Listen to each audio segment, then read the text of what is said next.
1 and at verse 38. We can read from verse 37. This proposal pleased Pharaoh and all his servants.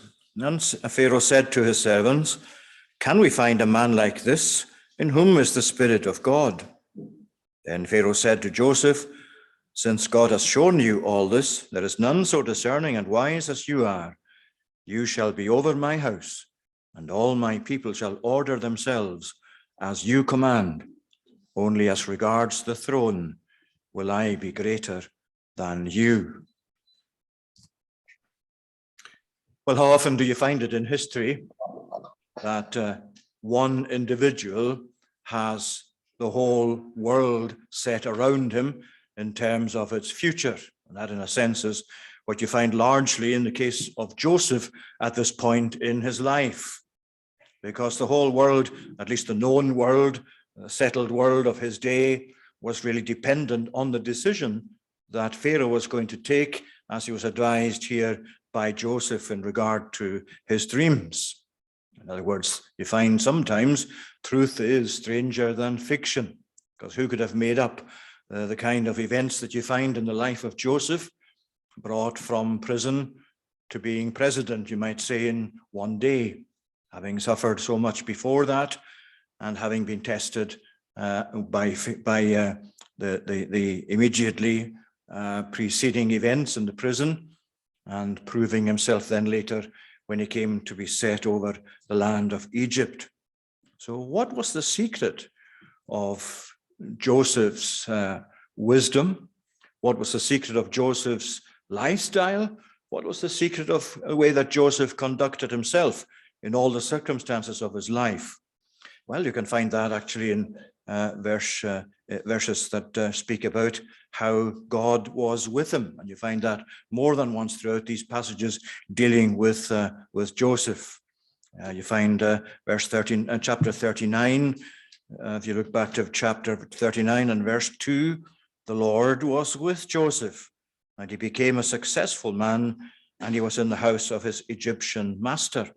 And you'll find the same thing in verse 21, the same chapter. The same emphasis there. The Lord was with Joseph. This is him being put into the prison where the king's prisoners were confined, and he was there in the prison. But the Lord was with Joseph and showed him steadfast love and gave him favor in the sight of the keeper of the prison. And the keeper of the prison put Joseph in charge of all the prisoners who were in the prison. And then the end of the chapter there, the keeper paid no attention to anything that was in Joseph's charge because the Lord was with him. That really essentially is the key to his life. The Lord was with him in all these circumstances as things changed day by day, week by week, month by month, year by year in the life of Joseph. This did not change. This did not go away. This was the thing that undergirded his life. And when Pharaoh actually heard him interpret the dream, he actually said, "Can we find a man like this in whom is the Spirit of God?" And so often you find in the Bible, don't you, people who are not Christians, not even believers, and yet they often speak more than they actually know. You find that in the New Testament as well in different places, especially during the trial and the arrest and trial of Jesus, where the likes of the high priest and others spoke in terms of the future, but they actually said more than they themselves were aware of. And here we find Pharaoh actually saying, "Can we find a man like this in whom is the Spirit of God?" Now, it doesn't mean that Pharaoh himself was a believer in Joseph's God. He would have believed in many different idols. And of course, Pharaoh himself in Egypt was regarded as among the gods. He was a divine being as far as people of Egypt were concerned in their religion. And yet here is Pharaoh saying, "Here is a man, can we find anyone like him?" And the answer, of course, is no. He's already tried his magicians, his own wise men, and they failed to help him with his predicament. And now he finds this man, this prisoner, having been brought before him. And here he is telling him really what the future holds. It's God's presence with Joseph that makes the great difference between himself and the culture of the magicians of Egypt. And I want to see this just briefly tonight because we have to be brief, as we said. First of all, there's an emphasis here that godliness in Joseph's life, and here godliness gives the honor to God. God was with him, but then from Joseph's side, as you look at it, his godliness, his godly life consistently gave the honor to God. We might say that this verse and the surrounding verses really, and all of Joseph's life really, is an account of consistent godliness. His life really, as you go through it, and we did some time ago, years ago, look at this in a Wednesday evening study. You remember that we did that, but it's such a remarkable thing that you have real difficulty finding a fault in this man. And all the things that are revealed about him, it's very difficult to find anything there that you would find, that you would accuse him of in terms of wrongdoing. Somebody has said that if you want to try and find any fault in the life of Joseph, you're hard pressed, unless you might say he was a bit too heavy-handed with his brothers. That's about all you could say about this man and his consistent godliness. And that consistent godliness gives the honor to God. Go back to 39 again, and from verse 20, there he is in the prison.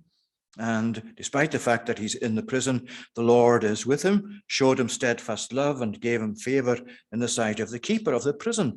And obviously, there's only a very short summary of what went on in that prison. But he put Joseph in charge of all the prisoners. Whatever was done there, he was the one who did it. Yet he didn't lose his godliness. He didn't change from his godliness. The matter didn't change, otherwise God would not have been with him in the way he was. And there he is, faithful and holy, even in what led to this. Remember how, you know the story very well, how he actually ended up in the prison. It was because he was faithful to God, as he had been a servant of Potiphar, this officer of Pharaoh, and Potiphar's wife had made an attempt to seduce him, to actually get him to conduct immoral sexual relations with her. And as he escaped from there, as he just fled from there, he left his garment behind, and she took that garment and made that falsely an accusation that this is what he had been trying to do. And she had called out in panic, and he had to leave, but he left his garment behind him. Sheer lies. And it does remind us that sometimes being faithful to God doesn't necessarily mean that the truth will always be to the fore at any one time. It can be twisted by those who want to twist it into something of their own making. Well, that was what led to his imprisonment. His faithfulness to God led to him being taken and deposited in the prison with Pharaoh's other prisoners. And yet it's no different for Joseph inside the prison than it was outside. He's not a different person. He doesn't have a different view of life. He doesn't have a different way of approaching life. He doesn't have a different lifestyle. He doesn't actually have in his mind any other approach but one which wants to follow and to be true to God. Because godliness, true godliness, and I'm saying this very conscious of the fact that that's very short. I'm very short of that myself. And I'm sure most of us would say that when you come across true godliness, or the extensive, consistent godliness you find in the likes of a Joseph. Let's face it, there are not many of them around. But when you come to look at this, this is a man who obviously, as a godly man, sought to gain from adversity. He sought to gain from adversity. He didn't complain when he was thrown into prison. He didn't find fault with God. He didn't ask himself questions that sought to denigrate God or the wisdom of God or the knowledge of God or the purpose of God. He just got on with being godly. He just got on with being faithful to his God, witnessing to those that were in the prison, showing the wonderful capacity and ability that God had given him, even to deal with his fellow human beings in the way he did. And of course, that's such a huge challenge for us to follow in the midst of all the changes and the temptations and all the agitations and the aggravations that you come across in life, the many assaults that you know from sin, from the world, from the devil. Here is Joseph. Here is Joseph in the prison, and he's exactly the same as he was outside. William Gurnall, in his wonderful work, the Christians armor from Ephesians 6 has a statement there. It goes something like this: the devil is God's master swordsman sent to teach us how to handle our weapons. What a remarkable statement. There is Gurnall, a man who suffered himself as a Puritan, a man who suffered for faithfulness to the gospel, and yet this is what he's saying. The devil's attacks, as they are under the sovereign wisdom and purpose of God. He is God's master swordsman. He comes with his sword thrusts. We feel the sword thrusts. We feel the sharpness of them. But he's God's master swordsman with God's purpose, overriding his own purpose, the devil's own purpose. He is God's master swordsman, sent to help us, sent to enable us to know how to handle our weapons, our spiritual weapons.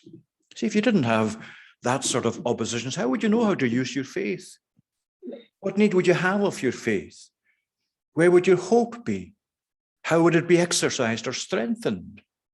Where would your love for God be tested, as it needs to be tested, in order for you to remain faithful to him, in order for that love itself to grow the more it is tested? That was what Gurnall meant. And of course, you find that frequently throughout the Bible, no less so than in the book of Psalms. Remember Psalm 84, a psalm that speaks about pilgrimage, going through a desert area, the valley of Baca, which is usually understood as meaning a very dry, dusty area, little water. But it says these pilgrims, as they go through the valley of Baca, they make it a well. They make it a well. They rise to the challenge of the adversity by looking to gain from the adversity, and as they seek God and as they seek to make the maximum of these difficult conditions, they are making it a well for themselves. That's to say, they more in the spiritual meaning of it, they actually gain because God comes to strengthen them. God comes to assuage their thirst spiritually. Samuel Rutherford, another great Christian in our own land in Scotland, he said this: we wrong Christ when we sigh and fear, when we doubt and despond in our sufferings. And then he said, our sufferings have been washed in Christ's blood as well as our souls. Our sufferings have been washed in Christ's blood as well as our souls. For Christ's merits brought a blessing to the crosses of the sons of God. What a wonderful statement that is with regard to the sufferings and the aggravations of God's people. They have been washed by the blood of Christ as much as our persons have. And this really is what Joseph's life is all about. He doesn't change his tack. He doesn't change his view of life or of his God when he faces adversity. And as he comes out of prison, the same thing follows. There's the remarkable thing. You find Joseph in the prison, that's what he's like. You find him now out of prison, chapter 41 here, verse 16. Here is Joseph out of prison, coming to meet with Pharaoh. Pharaoh said, I've heard that when you hear a dream, you can interpret it. Joseph answered immediately, he said, it is not in me. God will give Pharaoh a favorable answer. See how immediately he turns the matter around to focus upon God. Whereas some of us, most of us perhaps would say, well, yeah, God, okay, I might have that ability to interpret dreams and eventually turn the thing round to say that actually it's God that's behind this. There's no such mumbling with Joseph. He's straight to the point. He said, no, it's not about me. It's God who has actually done this. And it's God who will give the interpretation to Pharaoh a favorable answer. And he maintains that all the way through his response to Pharaoh. Look there in verses 25, 28, 32. The dreams of Pharaoh on one. God has revealed this to Pharaoh. Verse 28, it is as I told Pharaoh, God has shown to Pharaoh what he's about to do. Verse 32, exactly the same emphasis. The doubling of Pharaoh's dream means the thing is fixed by God, and God will shortly bring it about. There he is, speaking to a pagan king, the most powerful man in the world at the time. And all the way through his speaking to his conversation with Pharaoh, it's God, God, God. God will do this. God has done this. God will do this. God is yet to do this. All the way through, it's God that's to the fore, because godliness, this godly man, out of prison and in prison, has the same emphasis. And you can actually contrast that so much with, not just here, but also in the days of Moses, with the magicians of Egypt, so-called wise men of Egypt, who themselves were given the dark powers that paganism sometimes has, to be able sometimes even to replicate miracles that God's people there, Moses and others, were able to do. But what a contrast to the magicians of Egypt you find in Joseph. There's nothing dark about it. There's nothing underhand about it. There's no magic about it. There's no magic at all about it. There's nothing there other than dependence upon God, faithfulness to God, confidence in God, being true to God. That's how we are placed in the world as Christians, to be different to the culture of the world around us. Indeed, to contradict that culture of the world around us, and to show that our way of life, our philosophy in life, if you like, our outlook in life, the way that we handle the problems of life, they don't at all, are not at all in the same category of handling them as the ways of the world. God has rescued us from thinking in a worldly fashion. And so Joseph is for us one of the great examples of the Bible of the contrast and in being distinct in the world for God, and showing that we live life on a very different plane to that of the world itself. So in prison and out of prison, Joseph is the same. But yet, what about promotion? Is he going to change with promotion? Is he going to change when Pharaoh actually says to him, look, I'm going to place you in charge of the whole land of Egypt. Only the throne will be greater than you. Everybody will do as you actually advise or command them to do. Only as regards the throne will I be greater to you. See, I have set you over all the land of Egypt. So Pharaoh then took a signet ring from his hand. He put it on Joseph's hand, clothed him his garments of fine linen, put a gold chain about his neck, made him ride in his second chariot. There he is with his limousine. You would say today that's really a big limo that Pharaoh has put into Joseph's possession, and he's given him all of these trappings of richness and trappings of greatness, trappings of authority and all the rest of it. Is that going to change Joseph, do you think? Well, you can read down through the passage and still see that he is true to God. You see, when it came to Joseph actually being given a wife, some people have undoubtedly got a difficulty with the fact that Joseph was renamed by Pharaoh. This is for Pharaoh's own advantage. He gave him in marriage Asenath, the daughter of Potiphar, a priest of On. So Joseph went out over the land of Egypt. Now people find fault with him for that. Here he is marrying, to all appearances, a pagan woman. How could he actually do this, knowing that God was not in favor of his people marrying or intermarrying with pagans? Well, there was no option really for Joseph.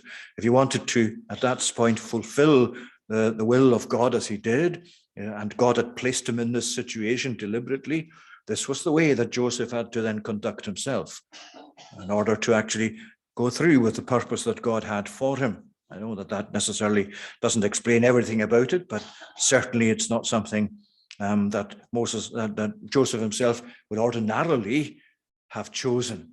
Matthew Henry says, for example, that this is not an ordinary situation for this man of God. And he has to fall in with the purpose of God in this strict situation. Anyway, we're not going into that, but it's what follows that I'm really interested in. Before the year of famine came, 2 sons were born to Joseph. Asenath, the daughter of Potiphar, a priest of On, bore them to him. Joseph called the name of the firstborn Manasseh, for he said, God has made me forget all my hardship and all my father's house. The name of the second he called Ephraim. God has made me fruitful in the land of my affliction. Now that's really interesting and significant. Here he is, and he's been given this pagan woman to marry, to have children with, settle down with in the land of Egypt. And he has these two children. He has these two sons. He's been given a pagan name himself by Pharaoh. Doesn't mean that Joseph has necessarily willingly accepted that or repudiated his own Hebrew background. Nothing of that. He still remains Joseph the way he was. And you can tell that when he came to name his children, he called them Hebrew names. And not only Hebrew names that meant something very specific as regards God, his God, Manasseh and Ephraim. And that is so significant, that promotion to honor and authority, second in command in Egypt, no change with Joseph. He's still a man of God.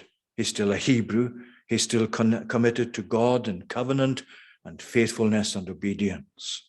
That's what shows that in prison, out of prison, in promotion, Joseph remained the same person he was, the same outlook and everything else. And of course, that's something that God reminded the people of Israel of when they came into the promised land. Not that Joseph is mentioned specifically, but the same principle is there.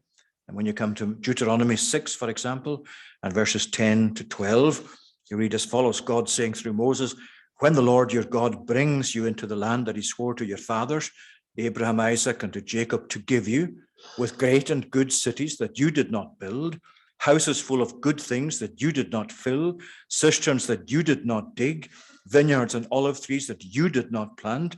And when you eat and are full, then take care, lest you forget the Lord who brought you out of the land of Egypt, out of the house of slavery. It is the Lord your God you shall fear, and by him, by his name you shall swear. And then later on in chapter 8, you find the same or similar, chapter 8, verse 11, where again the same reminder is given. Take care lest you forget when you are full, lest you forget the Lord your God by not keeping his commandments and his rules and his statutes, which I command you today. And then he speaks about when you're multiplied and your flocks and your silver and so on and so on. Then he says, beware lest you say in your heart, my power and the might of my hand has gained me this wealth. You shall remember the Lord your God, for it is he who gives you power to get wealth, that he may confirm his covenant that he swore to your fathers as it is this day. Now, there's a principle that follows through into the Christian life in every generation. Godliness sets out to honor God in adversity, out of adversity, in promotion. Looking at it in Joseph, that's exactly what you find. But of course, then you could say that godliness also gets involved with people, because Joseph's life from this point on is very much involved with people, the people who came to him for advice, the people that benefit from his leadership and so on. In other words, to be godly is to be different. It is to be opposite to what is in the world, but it's not to be isolated from people and isolated from interaction with them. That's the salt and light principle, again, that Jesus taught his disciples. You are the salt of the earth. You are the light of the world. It has to actually be, in order to be effective, it has to be applied, it has to shine. And that's why Pharaoh was able to say here, can we find a man like this in whom is the Spirit of God? Now we have to leave it there this evening. You can follow through yourselves. There's very practical points to follow on from that. You mustn't think that